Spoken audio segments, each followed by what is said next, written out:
and thank you, Jomer, for taking my slot at that time. This is actually a couple from Scandinavia who came to Pakistan and spent a whole year going through each and every corner, and they wrote a book on this, and it's an amazing book with lots of beautiful pictures.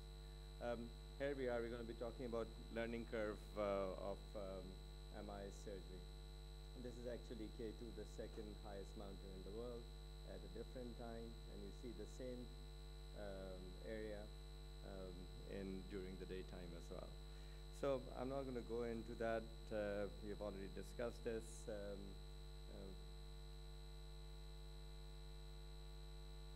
What is learning curve? Okay, the concept of learning curve was originally introduced in aircraft manufacturing in '36 by T.P. Wright, and I'm sure Doug is going to correct me on that with all the knowledge he has. He described a basic theory for costing the repetitive production of airplane assemblies. The term was introduced to medicine in 1980s, and mainly because lots of people in minimally invasive surgery were doing lots of new things and were giving problems at the same time. They were very, very good surgeons and coming out with results which were not competitive to open surgery.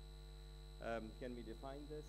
The time taken or the number of procedures an average surgeon needs to be able to perform a procedure independently with a reasonable outcome. And it's very difficult to define an average surgeon. Obviously, for somebody, average surgeon could be completely different to the other. The factors affecting learning curve could be manual dexterity of individual surgeon, background knowledge of surgical anatomy, and obviously the radiological anatomy, what you're seeing on the image itself, experience of the supporting team that's there, frequency of procedures performed in a specified period. So if you're doing 100 cases in a month, obviously your learning curve is going to be achieved very, very quickly, and your knowledge would be much more. But the statement, a new technology does not apply to all cases, obviously should be taken into account as well.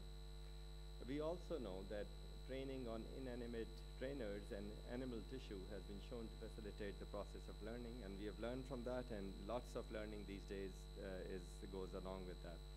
And now, with minimally invasive surgery in vogue, I think there are structured training programs which from very beginning are thinking in line of minimally invasive surgery. So our young trainees from very beginning have this in their curriculum, what exactly they're going to be doing in year 1, year 2, year 3, and what kind of knowledge they have from the start. So the factors could be learning curve for MIS is longer than for open surgery. Is that the case? So this study was done looking at laparoscopy and open surgery, and what they found was studies have shown that inexperienced subjects are given equal training in laparoscopy and open surgery. The overall skills acquired were similar by both methods.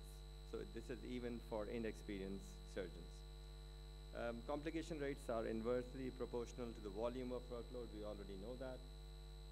As the surgeon become, again, more experienced, like Professor Fessler or Doug sitting there, they may take on more challenges.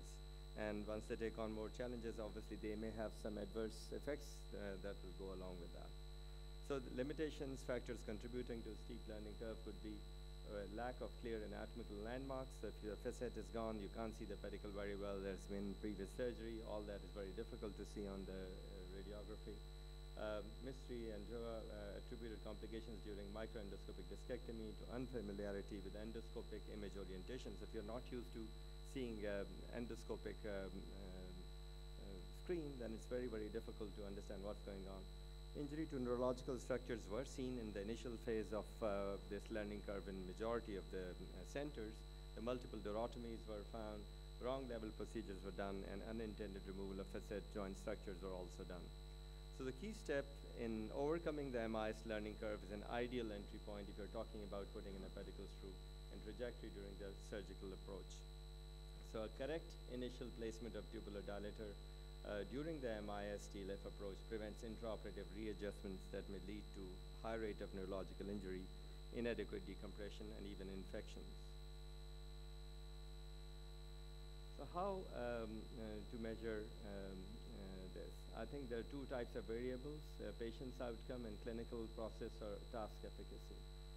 Common patient's outcome measurements are the incidence of complications and survival. So that's quite easy to see, if you have got survival and complications.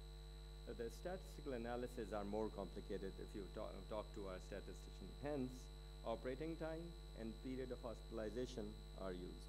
So you could do various things, but this is much simpler to do, and you can then compare with the different people. Having said that, this is not the perfect way of checking the learning curve.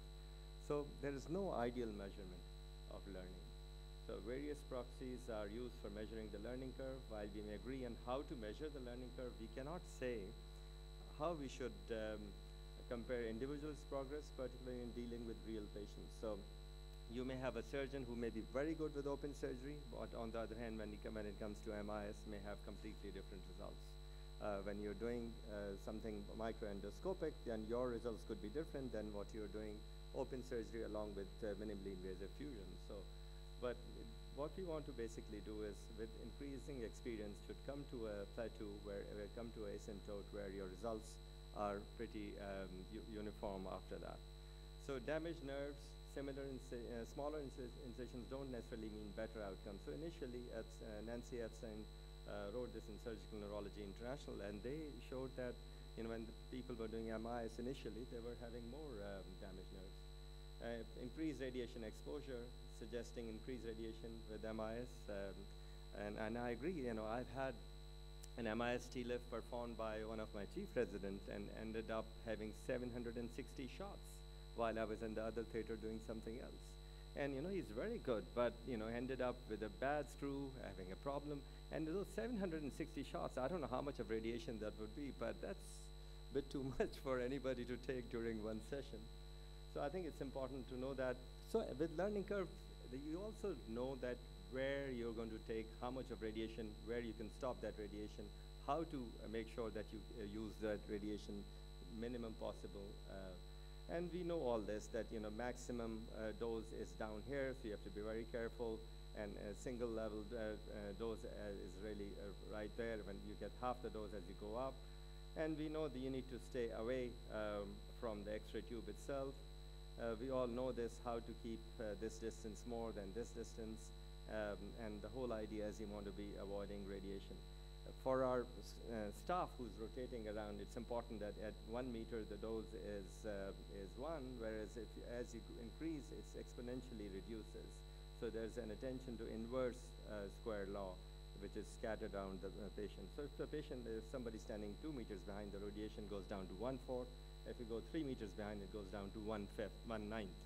So really, radiation drops down tremendously as you go back. So it's important that we know that. So what is an average learning curve? So if Paulo Pereira, one of our colleagues, did this study, and they showed MIS TLIF was correlated with a steep learning curve, which was approximately 40 cases. And they showed that half of the improvement in the learning curve can be accomplished by 12 cases. And 90% of experts' proficiency is achieved around 40 cases. So this was Silva's study in saying about 90% over here. And this is what they showed was there was this negative exponential of the learning curve that you can see, and 90% learning milestone were achieved by 39 cases. Microendoscopic disc, same kind of scenario. So as the time goes by, obviously your duration of surgery that keeps going down, and your results start getting better and better. So failure is inevitable with us. We are going to make mistakes. We are built to make mistakes. We are coded for error. We know this. So finding of 14 studies involving MIS TLIF versus open were summarized, and basically what they said that with MIS TLIF, extensive training and experience is necessary. Otherwise, it may yield unsatisfactory result upon many patients. So is the learning curve really worth it? Should we be doing MIS once you've got a very good practice, you're very busy, you're doing lots of open surgeries? Do you want to change to MIS surgery? And if you look at this, so they initially had only 4 cases, and they showed the adverse effects, infections, epidural hematoma with MIS. And then when we go on, we have these 1,228 patients, and you see that similar kind of rates, but really cut down on overall complications in these patients. So is it really worth it?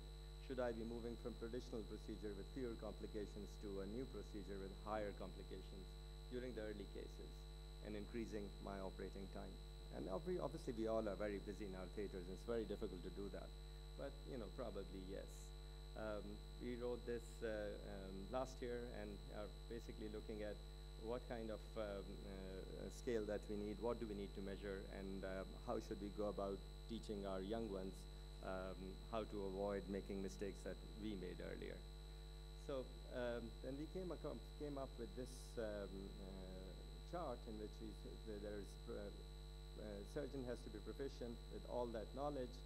Your training has to be in that circumstances, and you should slowly increase from doing simpler procedures and go on to be doing complex procedures and maybe up to deformity as well at certain stage.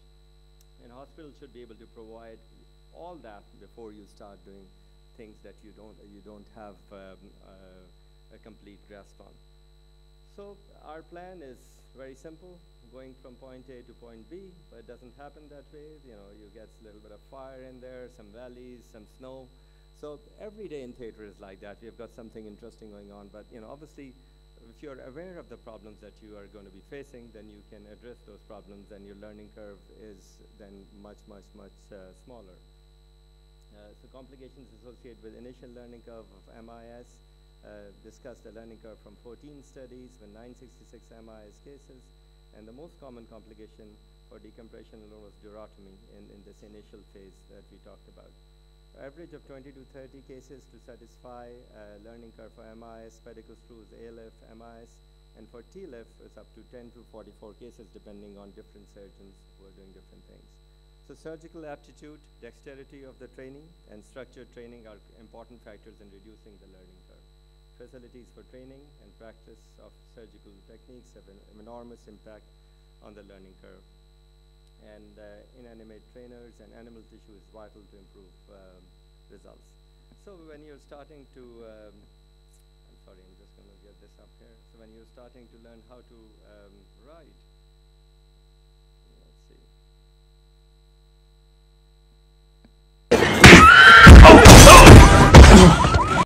So if you don't know where to stand when you're going to hit a horse, I think you'll be in trouble. So thank you very much. Thanks a lot. Thank you, Dr. Sharif. Yes? Microphone. I know. Microphone. I totally agree.